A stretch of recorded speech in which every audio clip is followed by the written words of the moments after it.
Hey, this is Ryan, RevZilla's cameraman. As most of you know, we've been using GoPros for a number of years now to shoot our bike reviews, so I was pretty excited to get my hands on the Hero5 Black and the Hero5 Session. So I think GoPro set out to make a more usable camera, but also create a holistic experience that removes some of the friction from making a video.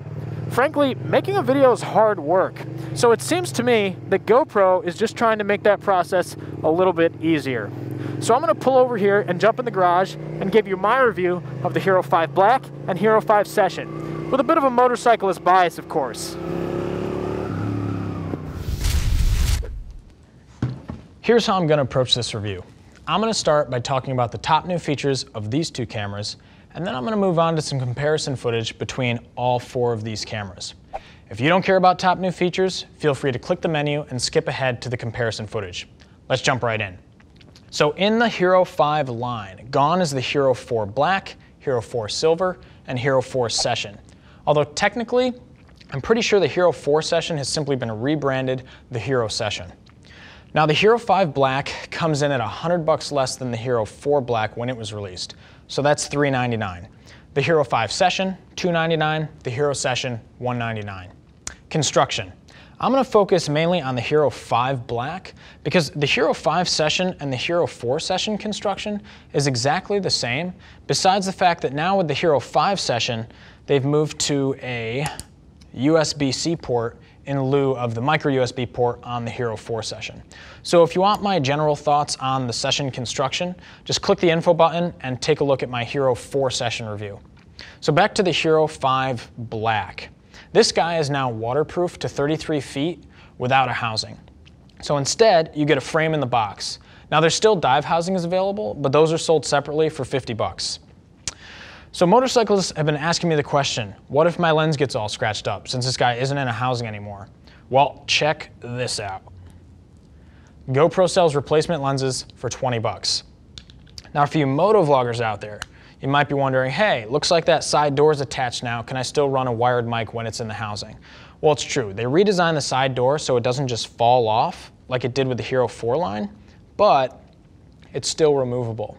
Just keep in mind you're sacrificing your waterproof ability, and the adapter cable to go from USB-C to your wired mic is $50. So on that note, we'll flip over to the other side door, and in here, you're gonna see your redesigned battery.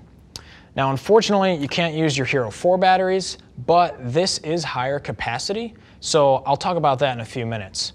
Also in here, you'll notice your micro SD card slot. So flipping over to the back, and I'm going to pick up my Hero4 Black here, notice the omission of the battery backpack connector. Also, you don't get a blue flashing light anymore to tell you that Wi-Fi's on. Both those things, kind of a bummer. Although, the new touch display is a dream. Really nice quality, big, better functionality than your Hero4 Silver screen, so it makes it really easy to frame your shot and change settings. And last, GoPro moved to their one-touch record design inspired by the Hero4 Session. So good job, GoPro. Now to the guts.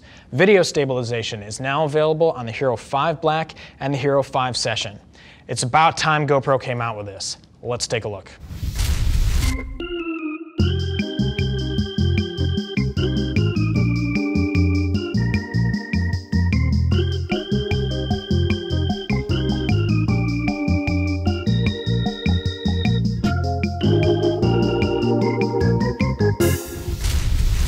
It looked to me like video stabilization did the most while I was hand holding the cameras. It definitely took the edge off that typical shaky action cam footage you'd see. Although if you're mounting these to a super rattly motorcycle, I wouldn't expect them to work wonders. I also didn't like it in some situations on cars because it gave a sort of floating feel to the footage during hard cornering. Voice control is now available on the Hero5 Black and the Hero5 Session, but is it useful for motorcycling? GoPro, start recording. It works. Now for the real test. GoPro, stop recording. GoPro, stop recording. GoPro, stop recording.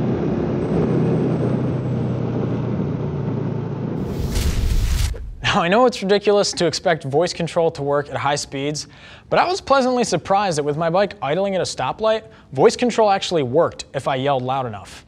Now GoPro also has the Remo, which is a separate voice control remote that communicates with your GoPro. So I'll bet sticking one of those in your helmet would give you hands-free operation.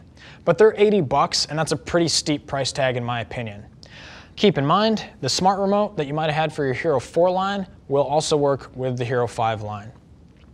So if you're the kind of person that likes to take photos with your GoPro, then you'll probably be intrigued by the ability to take raw and wide dynamic range photos. WDR mode works okay. It basically evens out scenes of high contrast and bakes that into the JPEG. RAW mode, on the other hand, captures more information in the file for post-processing. Don't expect the same level of flexibility that you get out of your raw DSLR photos, but in an extreme adjustment between the JPEG and the RAW photo, it's pretty easy to see that the RAW photo allows you to stretch a little more range out of things like exposures, highlights, shadows, and color temperature. Keep in mind though that RAW mode is currently only available in the wide field of view. And also it records to .gpr format. I wasn't initially familiar with that format and I had to update my software. So just make sure that whatever photo editor you're using is up to date and will accept the .gpr format. Now on to apps. With the release of the Hero 5 line, GoPro rolled out 3 new apps to streamline the process of making a video: Capture, Quick, and Splice. Capture is the replacement for their old app. This allows you to change settings and preview your image from your smartphone. It works just as well as the old app.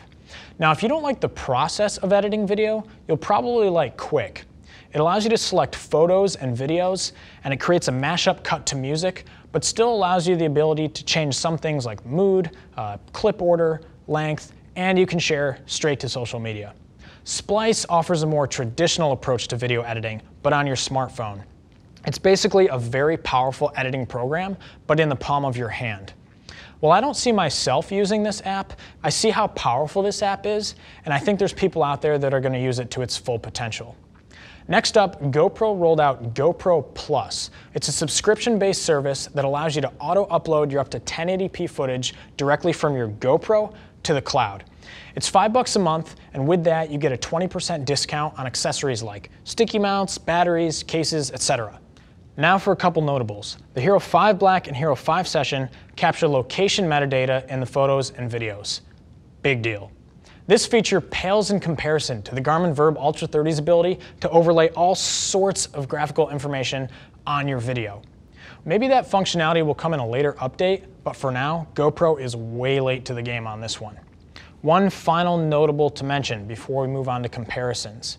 If you don't like that typical fisheye effect that you get with the GoPro, then you'll probably like linear field of view. This crops the image associated with the super view and wide field of view modes. I find myself using it quite a bit. Now on to comparisons. I'm going to show you battery, image quality, low light, and wind reduction tests pitting these cameras against each other. Now I already mentioned the omission of the battery backpack connector. Total bummer.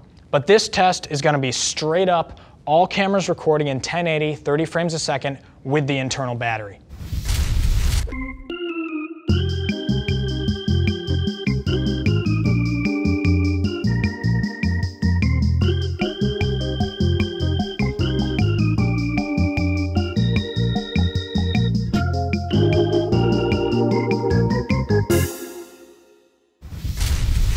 Now obviously your battery life is going to vary based on recording settings, Wi-Fi connected devices, but either way, I was impressed by the Hero 5 Black's 2 hours and 13 minutes of record time, blowing the Hero 4 Black out of the water. Now unfortunately, the Hero 5 Session loses out to the Hero 4 Session, but I might be willing to forgive its poorer battery life because of its increased image quality. However, I'll always recommend keeping some spare batteries and a portable charger on hand.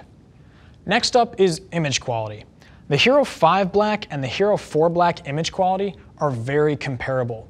The only difference I'll note is that when zooming way in, the Hero 4 Black actually looked a little bit sharper. Now you'd be hard pressed to see a difference if not upscaled, and I have to wonder if this even matters considering most people nowadays are viewing video on their smartphones. The real story here, for me, rests with the Hero 5 Session and the Hero 4 Session. The Hero 4 Session looks okay during still recording, but how often is your action camera still? Once in motion, the Hero 4 Session image starts to look a little muddier and not quite as sharp as the Hero 5 Session. Besides appearing a little bit darker in the image, I'd even go as far grouping the Hero 5 Session with the Hero 5 Black and the Hero 4 Black. Now, I won't spend too much time on 4K because I feel most of you out there won't be recording in 4K, but it is worth mentioning that the Hero 5 Session now has 4K, and it actually looks good. Now, it still reads a little darker than the Hero 5 Black and the Hero 4 Black in 4K, just like we saw in 1080p, but that doesn't bother me too much considering the added benefit you get with 4K. Just keep in mind you can only record in the wide field of view in 4K with the Hero 5 Session, but with the Hero 5 Black and the Hero 4 Black, you can record Super View 4K, but that's at 24 frames a second. Also, video stabilization, not available in 4K. Low light. I've had a lot of people out there asking me about low light performance of these cameras. And I think it's because a lot of you out there are using your action cameras as sort of dash cams for your motorcycles. I found that the Hero 5 Black and the Hero 4 Black were, again, virtually identical. The Hero 5 Session looked good too, but the Hero 4 Session looked a lot grainier to me. So while these three cameras went out in the low light competition, I personally can't imagine spending more than a couple $100 on a dash cam dedicated camera. So I think you could still more than get away with the Hero 4 Session for that purpose. Now, wind reduction.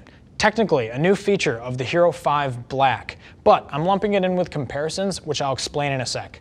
Another good on-bike test candidate.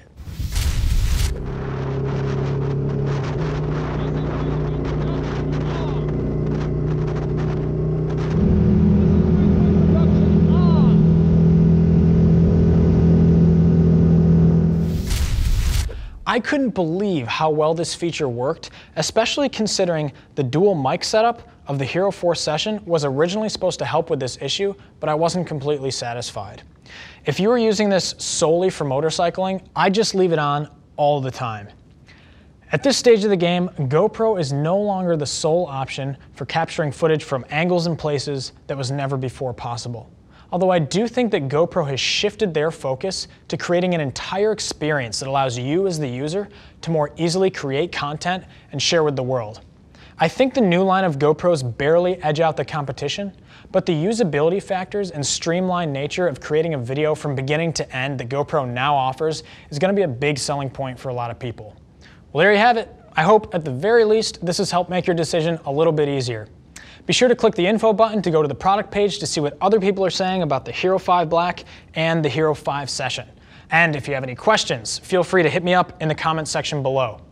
And last, don't forget to subscribe to us here at RevZilla to stay up to date with the latest in gear, parts, and the occasional action camera review.